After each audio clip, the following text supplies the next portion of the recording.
மிகச் சுலபமாக அனைத்து இடங்களிலும் பரவி கிடக்கும் அருமையான மூலிகை எருக்கு. ஏறத்தாழ 12 வகைகள் இந்த எருக்கில் உள்ளன. ஆயினும் ஊதா மற்றும் வெண்ணிற மலர்களை உடைய இரு வகைகளை மட்டும் பரவலாக காண இயல்கின்றது. சிவபெருமானுக்கும் விநாயகருக்கும் உகந்த பூஜிக்க தகுந்த மலர் இது. பண்டை காலத்தில் வெற்றியின் அடையாளமாக எருக்கன் பூ மாலையை அணிவது வழமை. குரங்காடுதுறை, சூரியனார் கோவில், எருக்கத்தம்புலியூர் என நிறைய ஆலயங்களில் தலவிருட்சம் இந்த எருக்கு. எருக்கன் செடியிலிருந்து வரும் அதிர்வலைகள் காற்றில் பரவும் போது சுற்றுப்புறத்தில் உள்ள நச்சு கிருமிகள் அழிக்கப்படுகின்றன.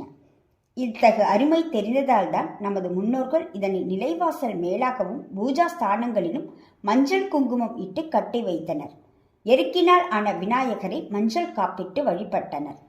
மேலும் வெள்ளரிக்கு வேரில் நவக்கிரகங்களின் சாநித்தியம் நிறைந்துள்ளது என்பதும், இது உள்ள இடத்தில் நவக்கிரக தோஷங்கள் மற்றும் தீய அதிர்வுகள் அண்டுவதில்லை என்பதும் நமது தொன்னம்பிக்கை.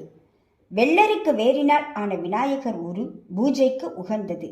கடும் தோஷங்களையும் அகற்றிடும் வலிமை உடையது. முதிர்ந்த எருக்கு வேரினை பால் விட்டு அபிஷேகித்து மஞ்சள் சாற்றி வழிபடுவதால் கிரக தோஷங்கள் நிவர்த்தியாகும் என்பது கண்கூடு. எருக்கு நாரினை அதன் பஞ்சுடன் திரித்து விளக்கேற்றினால் கண்ணேறு அகலும் என்பது நம்பிக்கை. வியாபார தலங்களில் வெள்ளரிக்கினை வைத்து வழிபடுதல் சிறப்பு. அஷ்டமி தினங்களில் எருக்கன் மாலை சாற்றி சிவபெருமானை வழிபடுதல் அளப்பரிய நன்மைகளை பெற்றுத்தரும். பெரிய அளவில் செடிகளாக படர்ந்து காணப்படும் இதன் இலை, பூ, பட்டை, வேர், மொட்டு, நார் என அனைத்து பாகங்களுமே மருத்துவ பயன்களை உள்ளடக்கியது.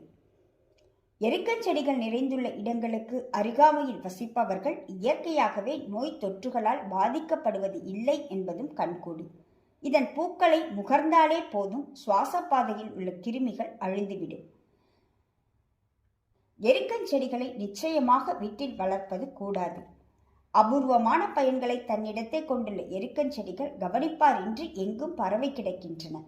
முறையாக தகுந்த ஆலோசனையுடன் பயன்படுத்தும் பொழுது இதன் அளப்பரிய பலன்களை அடைய அனைவரும் முயற்சிக்கலாம். குருவே சரணம்.